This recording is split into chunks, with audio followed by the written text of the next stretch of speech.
ನಮ್ಮ ವಿಡಿಯೋವನ್ನು ಓಪನ್ ಮಾಡಿದ್ದಕ್ಕಾಗಿ ಧನ್ಯವಾದಗಳು. ಹಾಗೆ ಕಾಣುತ್ತಿರುವ ಫಾಲೋ ಬಟನ್ ಅನ್ನು ಒತ್ತಿ. ನಮ್ಮ ಪೇಜ್ ಫಾಲೋ ಹಾಗೂ ಶೇರ್ ಮಾಡಿದವರಿಗೆ ಒಳ್ಳೆ ಹುಡುಗಿ ಸಿಗಲಿ.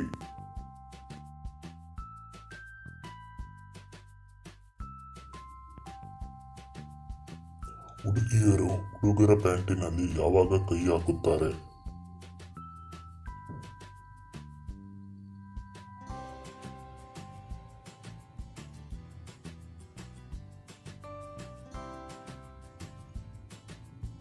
ಅವಳಿಗೆ ಮಾಡಿಸಿಕೊಳ್ಳುವ ಆಸೆಯಾದಾಗ ಕೈ ಹಾಕುತ್ತಾರೆ.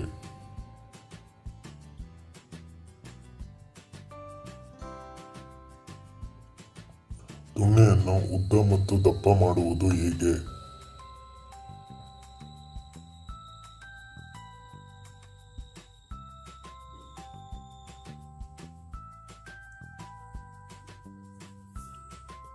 ದಿನಕ್ಕೆ 1 ಬಾರಿ ಆದರೂ ಎಣ್ಣೆ ಹಚ್ಚಿ ಮಸಾಜ್ ಮಾಡಿದರೆ ಆಗುತ್ತದೆ.